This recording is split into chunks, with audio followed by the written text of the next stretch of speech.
after I was hospitalized several times. I think like 12 times a year before I got sober, and I think I got sober and I stopped doing drugs the day before I died, and that's actually the name of my album.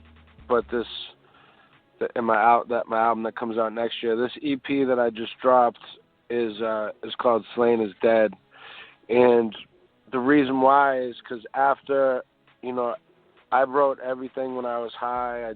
I never went on stage sober. I never wrote anything sober like my whole life.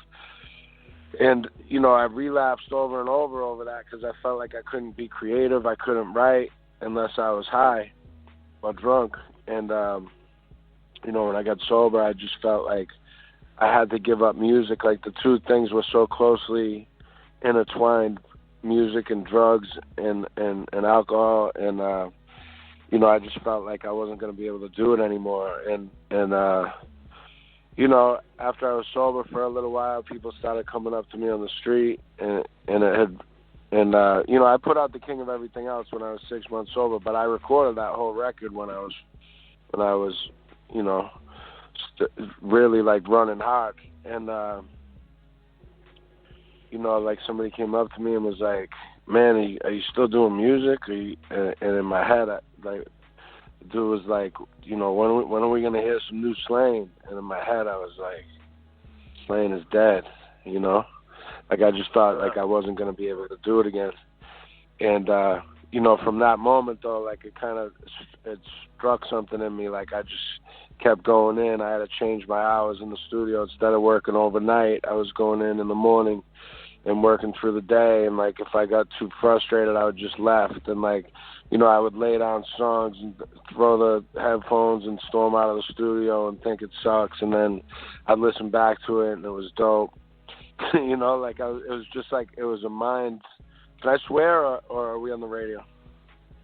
Yeah, no, you can fuck it, man. You can say shit, whatever. Yeah. So you can hold Carla. It was like 7 words, Yeah, it was like it was a mind fuck, man. So but I worked through it, and and when I looked up, I had 4 projects ready, and Slaine is Dead is the first one. So I started with the EP, and then the new La Coca Nostra album comes out in 10 days.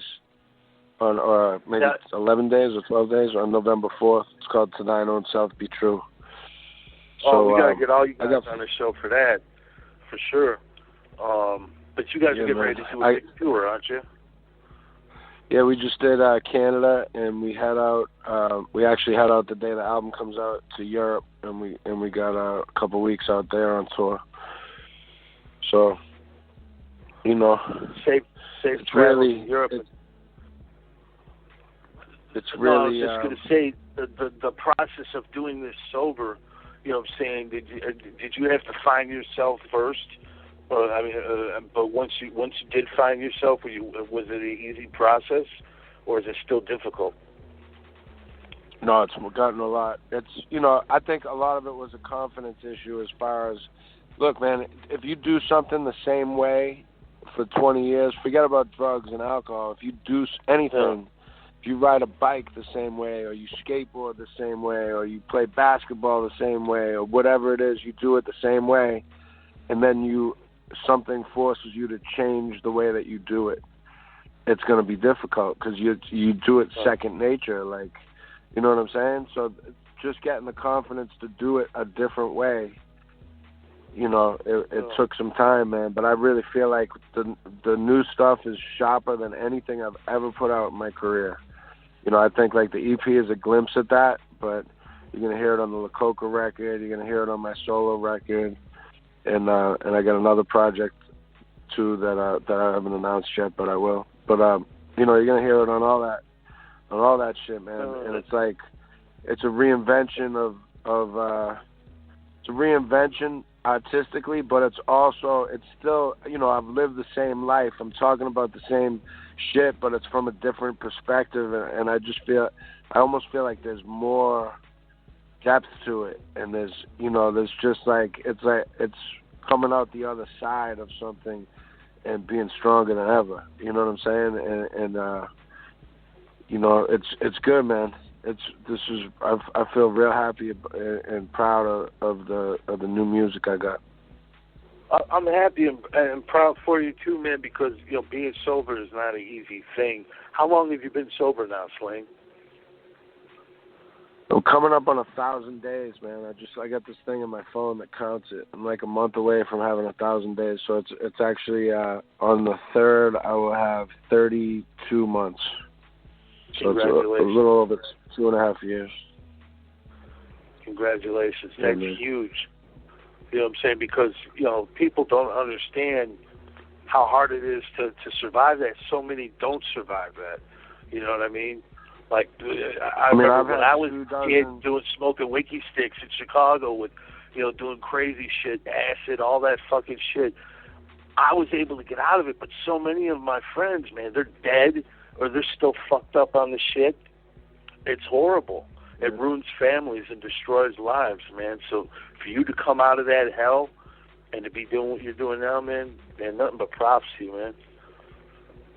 Real talk. Yeah, man. I mean, I lost a lot of people over the years, man. And like you said, it ruins families, it ruins lives.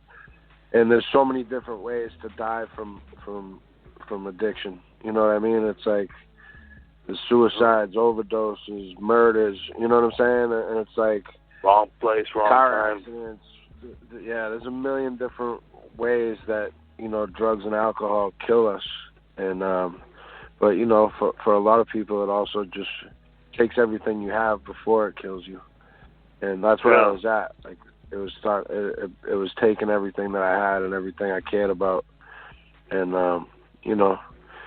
but it's a beautiful thing to come out the other side, man, because it's like it's like surviving a train wreck. You know what I mean? It's like I feel grateful for life every day. I feel rededicated to my craft. And I feel like my relationships with being a father and all the friendships in my life, like I just feel like a grateful spirit. You know what I'm saying? And it's great to have music to express all these different kind of range of emotions and different perspective.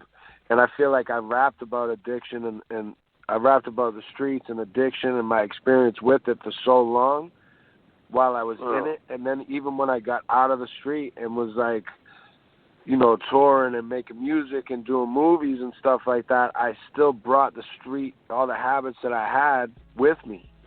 And they were killing me. And, and I'm thinking like I made it out, but I didn't make it out because that shit was still dragging me back down. And,